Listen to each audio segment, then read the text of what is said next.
श्री शिवाय नमस्तुभ्यम। भाइयों बहनों, आज हम गणगौर व्रत की कथा का श्रवण करेंगे। ये चैत मास की शुक्ल पक्ष की तृतीया को मनाया जाता है। इस दिन सौभाग्यवती स्त्रियां व्रत रखती हैं। कहावत है कि इस दिन पार्वती ने भगवान शंकर से सौभाग्यवती रहने का वरदान प्राप्त किया था तथा पार्वती ने अन्य स्त्रियों को सौभाग्यवती कहने का वरदान दिया था।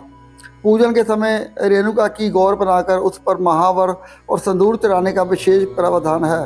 चंदन, अक्षत, धूप, पत्ती, दीप, नैवेद्य से पूजन करके भोग लगाया जाता है। विवाहित स्त्रियों को गौर पर चढ़ाए संदूर को अपनी मांग में लगाना चाहिए। कथा: एक बार भगवान शंकर पार्वती जी एवं नारद जी के साथ भ्रमण करते हेतु चल दिए। वह चलते चलते चैत्र शुक्ल तृतीया को एक गांव में पहुंचे। उनका आना सुनकर ग्राम की निर्धन स्त्रियां उनके स्वागत के लिए थालियों में हल्दी अक्षत लेकर पूजन हेतु तुरंत पहुंच गई। पार्वती जी ने उनके पूजा भाव को समझकर सारा सुहाग रस उन पर छिड़क दिया। वह अटल सुहागवती प्राप्त कर लौटी। धनी वर्ग की स्त्रियां थोड़ी देर बाद अनेक प्रकार के पकवान सुहाग रस तो निर्धन वर्ग की स्त्रियों को ही दे दिया। अब इन्हें क्या दोगी? पार्वती बोली, प्राणनाथ, उन स्त्रियों को ऊपरी पदार्थों से बना रस दिया है, इसलिए उनका रस धोती से रहेगा, परंतु मैं इन धनी वर्ग की स्त्रियों को अपनी उंगली चीर कर रखत का सुहाग रस दूंगी, जो मेरे समान सौभाग्यवती हो जाएंगी। जब इन स्त्रियों ने पूजन समाप्त कर लिया, जब पार्वती जी ने अपनी उंगली चीर कर उस रस को उनके ऊपर छिड़क दिया, जिस पर जैसे छींटे पड़े उसने वैसा ही सुहाग पा लिया।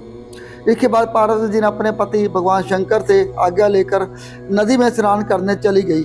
स्नान करने के पश्चात बालू की शिव जी की मूर्ति बनाकर पूजन किया, भोग लगाया तथा प्रदक्षिणा करके 2 कणों का प्रसाद खाकर मस्तक टीका लगाया। उसी समय उस पार्थिव लिंग शिव जी प्रकट हुए तथा पार्वती को वरदान दिया, आज के दिन जो स्त्री मेरा पूजन और तुम्हारा व्रत करेगी उसका पति चिरंजीवी रहेगा तथा मोक्ष को प्राप्त होगा।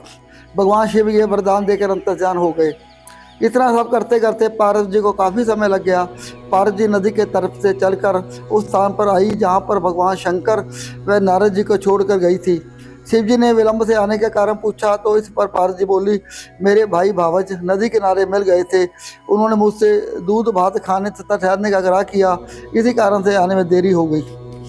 ऐसा जानकर अंतराल में भगवान शंकर जी दूध भात खाने के लालच में नदी तट की ओर चल दिए। पार्वती जी ने मौन भाव से भगवान शिव जी का ही ध्यान करके प्रार्थना की, भगवान आप अपने अन्य दासी की लाज रखिए। प्रार्थना करते हुए पार्वती जी उनके पीछे पीछे चलने लगी। उन्हें दूर नदी पर तट पर माया का महल दिखाई दिया। वहाँ महल के अंदर शिव जी के साले तथा शैल ने शिव जी पार्वती का स्वागत किया। वह 2 दिन वहाँ रहे। तीसरे दिन पार्वती जी ने शिव जी से चलने के लिए कहा तो भगवान शिव चलने को तैयार ना हुए, तब पार्वती जी टूट कर अकेले ही चल दी। ऐसी परिस्थिति में भगवान शिव को भी पार्वती के साथ चलना पड़ा। नारद जी के भी साथ चल दिए। चलते चलते भगवान शंकर बोले, मैं तुम्हारे मायके में अपनी माला भूल आया हूँ।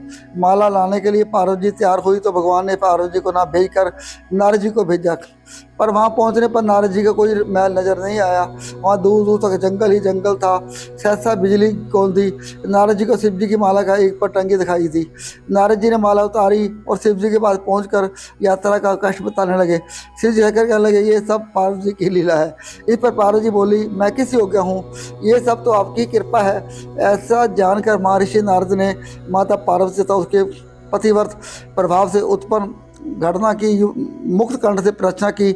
जहाँ तक उनके द्वारा पूजन की बात को छुपाने का प्रश्न है, वह भी उचित ही जान पड़ता है, क्योंकि पूजा छिपाकर ही करनी चाहिए। क्योंकि पार्वती जी ने इस व्रत को छिपाकर किया था, उसी परंपरा के अनुसार आज ही पूजन के अवसर पर पुरुष उपस्थित नहीं रहते।